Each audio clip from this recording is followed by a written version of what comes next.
Jako sam se iznenadio koliko se smanjio broj puževa u vrtu kad sam ovo počeo koristiti. Najbolje od svega, ove materijale možete nabaviti u velikim količinama potpuno besplatno. Na kraju videa pokazat ću vam i jedan bonus trik koji može pomoći u smanjenju prisutnosti raznih vrtnih štetnika. U ovom videu pokazat ću vam 4 prirodna načina koji se često koriste u vrtovima. Riječ je o jednostavnim rješenjima koja ne truju tlo, već djeluju kao barijera ili prirodni repelenti. Za prvu metodu koristimo drvenu piljevinu. Ona stvara suhu i grubu površinu koju puževi izbjegavaju jer im otežava kretanje. Važno je koristiti čistu, prirodnu piljevinu bez boja, lakova ili ljepila. Piljevinu je najbolje posipati samo po površini tla i povremeno obnavljati, osobito nakon kiše. Možete ju besplatno dobiti u pilanama. Sljedeći sastojak su usitnjene ljulske jaja. One stvaraju oštru prepreku oko biljaka koju puževi ne vole prelaziti.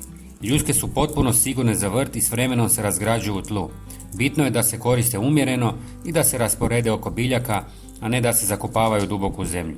Možete ih besplatno dobiti u restoranima. Drveni pepeo je još jedan dodatak koji može pomoći jer isušuje površinu po kojoj se puževi kreću.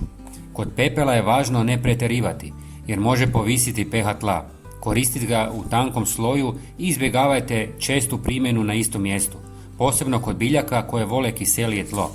Možete ga besplatno dobiti u pizzerijama koja koriste krušne peći.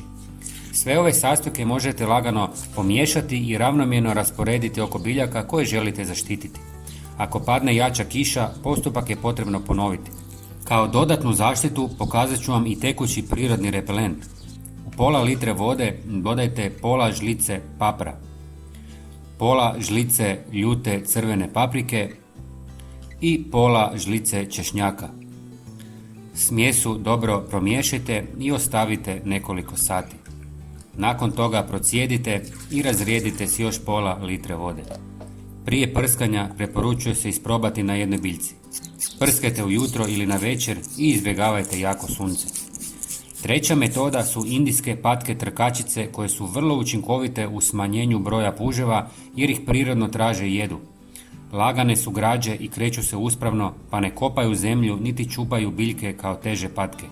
Zbog toga mogu prolaziti kroz vrt i pomagati u kontroli puževa bez oštećivanja povrća.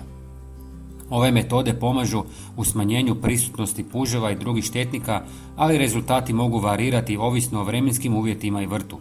Još jedna metoda je skupljati ih svaku večer rukama i na taj način smanjiti njihov broj. Napišite mi u komentarima kako se vi rješavate puževa. Možda i ja naučim nešto novo.